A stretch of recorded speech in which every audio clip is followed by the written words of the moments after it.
There comes a stage in life that no one teaches us how to enter. No school shows us how to grow old, peacefully, without fear. And no book teaches our children how to love their parents when they are no longer strong, no longer quick, and sometimes no longer quite the same as before. We struggle between love and distance. We want to care, but fear becoming a burden. We want to be close, but feel helpless.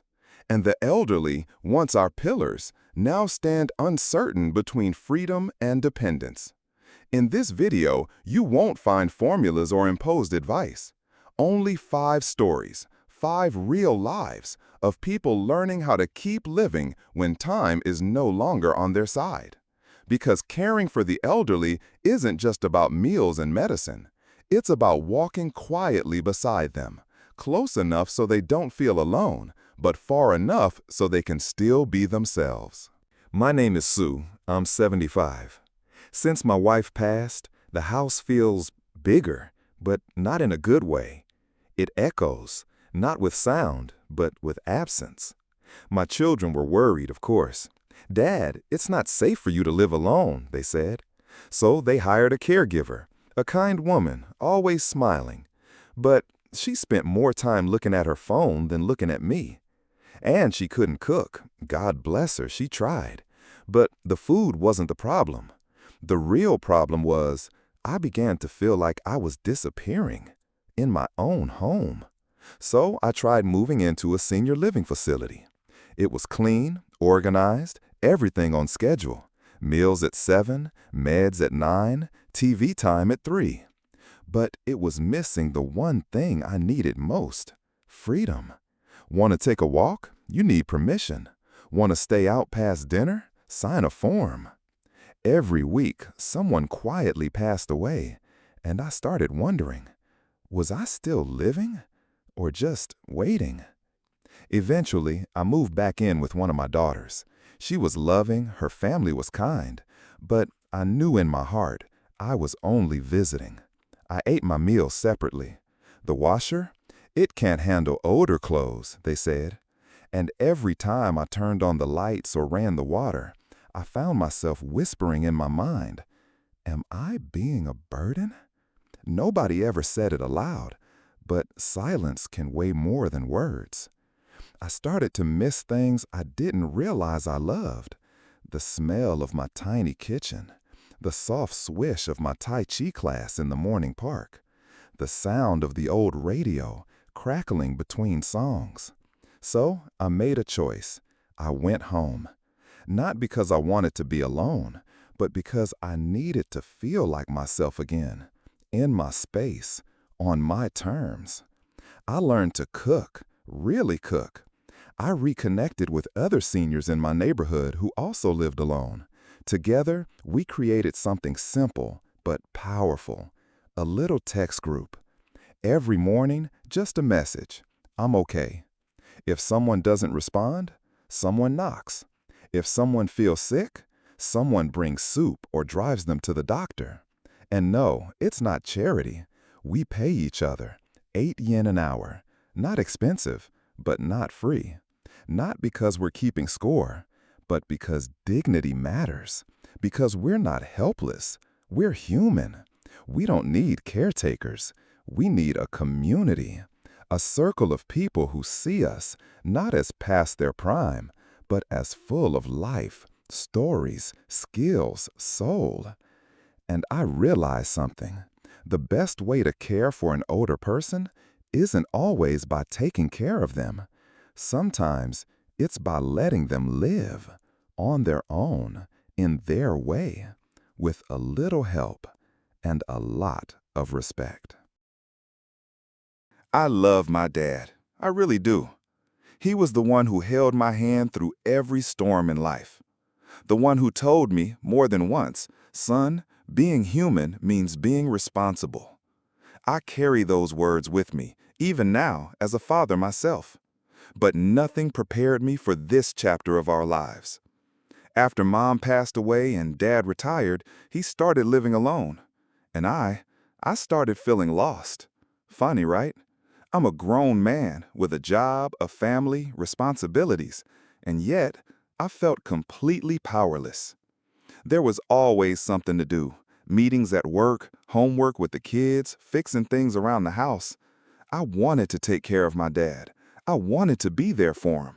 But somehow, there was never enough time. So I did what many of us do when we feel helpless. I hired someone, a caregiver. It didn't work out. The connection wasn't there. Then I tried a nursing home. Clean, safe, professional. But it wasn't home. Not for him. Finally, I brought him to live with us. I thought, this is it. We'll be close again. We'll be a family under one roof. But something unexpected happened. He started spending more and more time in his room, like he was trying not to disturb us, like he was quietly apologizing for still being here. My wife tried her best. I'll always be grateful for that. But it wasn't easy. He didn't like sharing the washing machine. She didn't like sharing her kitchen tools. My kids, well, they couldn't understand his old stories. They were about rotary phones, handwritten letters, wars they'd never heard of. We lived in the same house, but it felt like we came from two different worlds. One world wrote things down by hand. The other texted with thumbs flying. One world valued silence. The other was always in a rush. And I started asking myself late at night when the house was quiet, am I truly being a good son? Or am I just dragging us both through something that doesn't feel right? Then, one day, Dad asked me if he could go back to his old home. It hit me like a wave. I felt guilty. Was I failing him? But in the quiet that followed, I realized something. Sometimes love isn't about holding someone close. It's about letting them go, gently, letting them live the way they want to live. Now, every morning, I send a simple text. Morning, Dad. You up? What did you eat today? Sometimes he replies with just, I'm good, trying a new recipe. And in those moments, I smile. Because I know he's living his life, not mine, not the version I tried to shape for him, but his life. And I'm still learning. Learning that loving an aging parent sometimes means stepping back. Not to abandon, but to respect. Not to control, but to support from a distance. Because maybe the greatest gift we can give our elders is not our time or our money or even our care, but our trust. Trust that they still know how to live, even when their pace is slower, even when their world looks different from ours. And maybe one day, when I'm old, I'll need someone to love me that way too. You know, people often say, older folks just need companionship. And for the longest time, I believed that. After all, who wants to grow old alone? But then life did what it always does. It shifted. After my husband passed, everything felt different. Not just the house, the air in it changed. The creaks in the floor didn't sound the same. The mornings felt heavier, like time was pressing down instead of flowing forward. I'd make tea and set out 2 cups, out of habit, out of memory, out of muscle that hadn't caught up to grief yet. Friends, gentle, well-meaning, told me, you should open your heart again. You still have time. Love doesn't stop just because someone leaves. So one day, I did. I met someone. He lived nearby, a widower like me. He had kind eyes, a voice that carried warmth, a laugh that softened the space between us. At first, it was lovely. He'd walk with me to the market. We'd sit in the park, sipping tea from thermoses, talking about old songs, old cities, old dreams. It wasn't the fiery kind of love I once knew. It didn't burn. It glowed, like the steady light of a porch lamp at dusk. And I didn't ask for much, just someone to share the little things with, someone who respected the rhythm I had carved into my life, someone to meet me, not ahead, not behind, but beside me. But slowly, the balance shifted. He started staying out all day, golfing, visiting old friends, doing his own thing. I stayed home, cooking. And somehow, every meal turned into a subtle disappointment. Too salty, too bland, not like my late wife's stew. He didn't mean harm, but words don't need to shout to leave a bruise. One afternoon, I brought up the idea of splitting housework. He smiled and said, "You manage the home. I handled the finances. That's fair, isn't it?" Something inside me, quietly but clearly, folded. Like a page in a book I wasn't sure I wanted to finish. Then, one day while walking past a second-hand shop, I saw it, a small, simple wedding ring in the display window, worn with time, but still beautiful in its way. Half joking, half hoping, I said, "Maybe you should buy that for me, as a keepsake." He chuckled and replied, "We're too old for rings. Better to spend that money on ribs or something practical." I didn't cry, didn't argue, didn't explain how small that moment made me feel. I just smiled, walked into the shop, and bought the ring myself. Not because I needed him to give it to me, but because I needed to remember I still deserve love, even if it starts with me. The next morning, I packed my things, left his house, went back to my own space, the one with the peeling wallpaper, the squeaky floorboards, and the window that sticks when it rains. No one was waiting, no one to cook for, no one across the table. But I felt light, and in that silence, I heard something I hadn't heard in a long time, myself. That's when I understood something. In old age, we don't need someone to hold our hand all day long. We don't need someone to feel every silence. We need someone who respects the silence, who lets us have our space without disappearing, who sees us fully without trying to reshape us. Love at this stage should feel like a well-worn sweater, soft, familiar, warm, not something that scratches or squeezes or makes you wish you were smaller. It should never feel like you're asking too much just because you want to be heard or seen or cherished. Yes, love in old age can still be beautiful, so incredibly beautiful, but only if it's soft enough not to bruise, and wise enough not to turn your partner into a caregiver or you into a ghost in your own kitchen. So if you're finding love again at 60 or 75 or even 90, don't settle for just someone. You still deserve someone kind, someone gentle, someone who doesn't just want your time, but understands your value. If you pass by a quiet corner of our local park early in the morning, you might hear something unexpected. Not noise, not chatter, but laughter. Soft, steady, silver-haired laughter. A few of us meet there every day to practice Tai Chi. No uniforms, no instructor, just old friends moving slowly, like leaves learning how to breathe again. But it didn't start this way. We used to be strangers, scattered across the city, carrying our own kinds of loneliness. Some of us had lived in nursing homes. We left because the care felt too clinical, too distant. Others had tried caregivers. It worked for a while, until it didn't. It's hard to feel alive when someone's always hovering over you like you're about to fall. And some of us, like me, had lived alone for years, quietly believing we might one day die in silence. No ceremony, no one even noticing. Until one morning, after Tai Chi, someone asked, "Why don't we take care of each other?" It was a simple question, but it cracked something open, like sunlight finding its way through an old, forgotten window. So we started a little WeChat group. No big plans, no announcements, just a few simple rules. Every morning, we text, "I'm okay." If someone doesn't reply, one of us goes and checks. If someone's sick, we bring soup or offer a ride to the clinic. We don't beg for help. We don't offer help for free either. We pay 8 yen an hour. Not too much, not too little. Not because we're keeping score, but because respect has weight. Dignity matters, even in old age.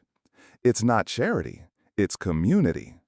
Today, I help you. Tomorrow, you help me. We call each other neighbors, even if we live miles apart. Because it's not about distance, it's about spirit. There are no burdens, no pity. No one saying, "poor thing," under their breath. We're all walking the same path. And when you've seen the same seasons, you don't need long explanations or flowery words. A look is enough. A silence is understood. Thanks to this little group, I don't fear those midnight coughs anymore. You know the kind, when the darkness feels too big and the sound of your breath is the only thing keeping you company. Now I know, if I ever go quiet, someone will knock. Not out of obligation, but out of care. My children who live far away sleep easier too. They know I'm not alone, that I'm still needed by someone, that I still matter. And me? I feel useful again. Not in a grand, heroic way, but in the simple, quiet rhythm of showing up for others and letting them show up for me. We don't need to be pampered. We're not looking for luxury. We just want to live as part of this world, not hidden, not pitied, and definitely not forgotten. And the funny thing is, the best care? It doesn't always come from children. Sometimes it comes from those who've walked beside you, those who get it. Because sometimes healing doesn't come from being taken care of. It comes from caring together. Caring for the elderly. It sounds so simple, doesn't it? Bring them home, make their meals, remind them to take their pills. But what if care isn't always about doing more? What if sometimes the most loving thing we can do is to take a step back, to pause, to breathe, to remember that behind every wrinkle, every slow step, every moment of forgetfulness is still a person, with dreams, with pride, with a quiet need for independence. We often forget this in our rush to protect them. We assume they need us to do everything, to take control, to take over. But the truth? Even when their hair turns silver, many still want to cook their own food, because that's how they feel alive. Even when their legs slow down, they want to go to the bank, pay bills, feel useful. Even when they forget where they left their keys, they remember who they are. And that matters. That's freedom. And for the elderly, freedom can be more precious than health. A small, simple meal they cook on their own, just rice, some eggs, maybe a little soup, might fill them with more joy than the fanciest meal brought to them on a silver tray. Because in that act, cooking, deciding, doing, they get to feel like themselves again. So the question is, can we love without controlling? Can we care by accompanying, not by hovering? Because we, the younger ones, can't live their lives for them. We can't fill in all the blanks. And honestly, we shouldn't. What we can do is walk beside them, close enough so they know they're not alone, but far enough so they still feel in charge of their own story. It's not always easy. It takes patience. It takes letting go of our instinct to fix everything. But it's worth it, because one day it'll be us. We'll be the ones walking a bit slower, needing a little help, but not too much, hoping someone sees us not as a burden, but as a person who still has something to offer. And when that day comes, we won't need someone to hold us tightly, to take over every task, or to treat us like a fragile relic from another time. We'll need someone who understands and quietly lets us be ourselves. So today, if you're caring for an aging parent, grandparent, or neighbor, maybe ask yourself, am I loving them by doing everything for them? Or am I loving them enough to trust them, to honor their choices, and to walk with them step by step, not ahead, not behind, but side by side? Because love, real love, doesn't always step in. Sometimes it gently steps back.